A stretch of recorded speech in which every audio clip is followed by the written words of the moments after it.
Message 25, given on November 1st, 1973, the Solemnity of All Saints. I want every priest of my movement and every priest who has consecrated himself to me to pray, suffer, and work in order to bring me back once again into the midst of my faithful. Today, more than ever, he who finds me will have found life and will receive salvation from the Lord. My adversary fears only this: he will make every effort to remove me even further from the hearts of my faithful in order to keep me even more obscured in the church. He is now engaging in his greatest battle against me, the decisive one, in which one of us too will be defeated forever. At the moment, from many indications, it seems as though my adversary is the victor. But the time of my greatest return and of my total victory is at hand. In the decisive battle, I want my priest sons to be with me. They will be led by me. They will be docile to my orders, obedient to my wishes, responsive to my requests. Since by their consecration they have allowed themselves to be possessed by me, I will manifest myself in them, and through them I will act to strike at the heart of my enemy and to crush his head with my heel. But these priests must now begin to act.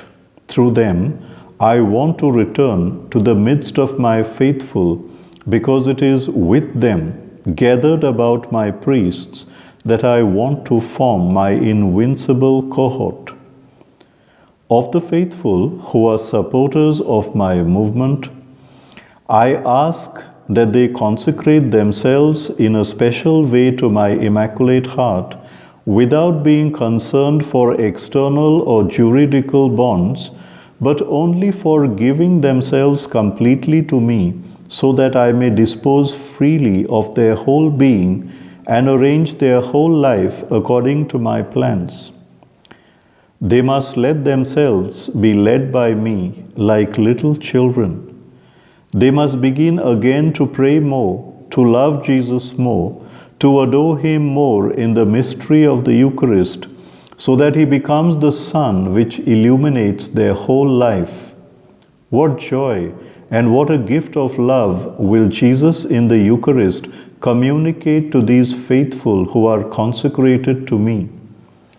Let them recite the Holy Rosary every day so as to hasten my great return. I ask that they be faithful to the Pope and to the Church united with him by a total obedience to his commands, anticipating and seconding his desires, spreading his teachings, defending him from every attack, ready to fight even to the shedding of their blood in order to remain united to him and faithful to the Gospel. There will soon come a time when only those who are with the Pope will succeed in keeping the faith of my Son and being preserved from the great apostasy that will be spread everywhere. I ask that they must observe the commandments of God and carry out everything that my Son Jesus has taught, so that they may be His true disciples. Thus, they will be a good example to all. Let them be just that, especially by an austere manner of life, by repudiating styles which are ever increasingly provocative and indecent, by opposing in every way possible the spread of immoral literature and entertainment, and this continual flooding from a sea of filth that is submerging everything. Let them be a good example to all by their purity, their sobriety, and their modesty. Let them flee all those places where the sacred character of their person is defiled. Let them form about the priests of my faithful cohort, my great white army.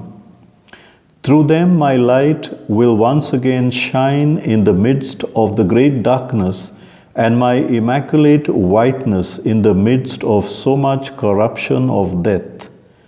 These faithful children of mine will be called by me and formed for this great task, to prepare this world for the great purification which awaits it, so that at last a new world may be born, completely renewed by the light and the love of my Son Jesus, who will reign over all.